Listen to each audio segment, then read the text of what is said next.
नमस्कार दर्शक बंधु बड़ बोहू धारावाहिक आज अध्याय आपण मैंने देखा पाइबे जे जितेबाला ऋषभ कहते राघव फोन कर गोटे भल डॉक्टर को मांकर चेकअप करेंगे। यापर कल्याणी कहते मु बीपी चेक करदेवी। राघव कहते भाई कहले ना स्पेशल डॉक्टर को तुमको नुहे।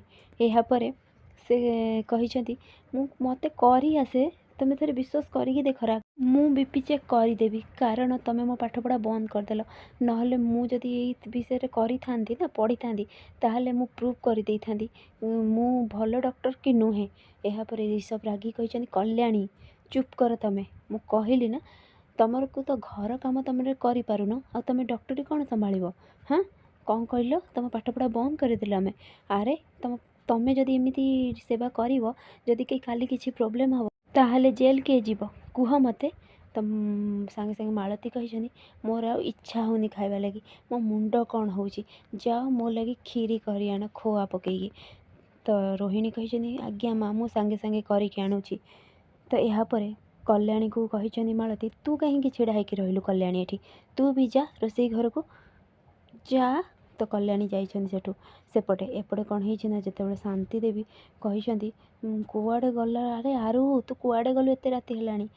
तो सांग गौतम आसी कहते जेजेमा मु सबू घर पचारि कहीं भी अपा को देखी ना। तो शांति देवी कहते अरे तू एमती घर घर बुलिकी पचार ना ना काली सब कॉलोनी वाला आसिक मत पचारे कौन होता कुआड़े जाइला से केते प्रकार चलो आगे टिके देखा। तो गौतम कहते जेजेमा तमें जाओ घर को एत राति बुलवाटा ठीक नुहे। तो यापर शांति देवी कहते कहीं मत कौन ये बुढ़ी बयस किए टेकी नौछि। यापर गौतम कहते हाँ जेजेमा गोटे साइको किलर बुलूची से बुढ़ा बुढ़ी को मारी दौची समस्त को ना पाटी करना कहीकि से जावाक लगी। गौतम कहते जेजेमा जेजेमा शुण एपटे जमीती आराध्या कहते शिवांश तुम कौन करुछ। हाँ तो मुंड खराब हो गला ना कौन अरे तुम तो बहुत बड़ बड़ कथा कह जाकि से कबाटा भांगुन अरे जाओ कबाट भांग मो जेजेमा सेपटे केते अपेक्षा करेंगे मो मन कहूँ से मो लगे बहुत व्यस्त होते मो जेजेमा पाखक जी मो कथा शुण तुम कौन करुच। यापर गोटे लाइट मिल जाइए सी कहते मत लाइट मिलगला ना हाँ हाँ लाइट मिलगला एबे तुम कौन कर तुम जा भांग कबाट। शिवांश कहते मु कौन दया सीआईडी जा कबाट भांगी। हाँ मुझे बेडटा तैयारी करुँची शोवा लगी बुझिपार मत शांति शोवा दियो आ डिस्टर्ब करनी जमारू भी नुहे। तो आराध्या चिल्लई साप साप साप साप कहीकि शिवांश को पाखक पूरा लगी जाइए।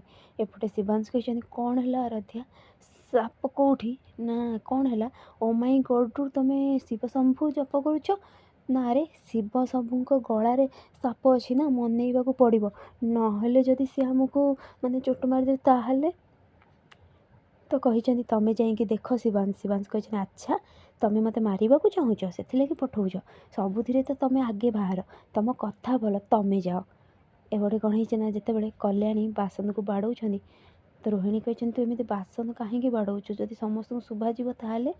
कल्याणी कहते शुभा जाओ। हाँ ये घर को जब मुझे बाहर आसली मो पाठ पढ़ा मैंने बंद करदे आउ एबे किसी से मत करने को देले सीना अपा मुझे करी तुम कह मोर स्वप्न थिला मो पाठ पढ़ी डॉक्टर हवाको मत मैंने किसी करदेले सब जब आसी रोसई घरे आउ एबे मत टोन मारुचंदी उपरे मुझे करें ठीक से आसुँच राघव। राघव को देखी रोहिणी कहते कौन है राघव ना कि ना तुम मैंने मत एमती देखुच कहीं मुझे आसती ओसरटा खोलवा लगी तो हाथ कटि जाइए।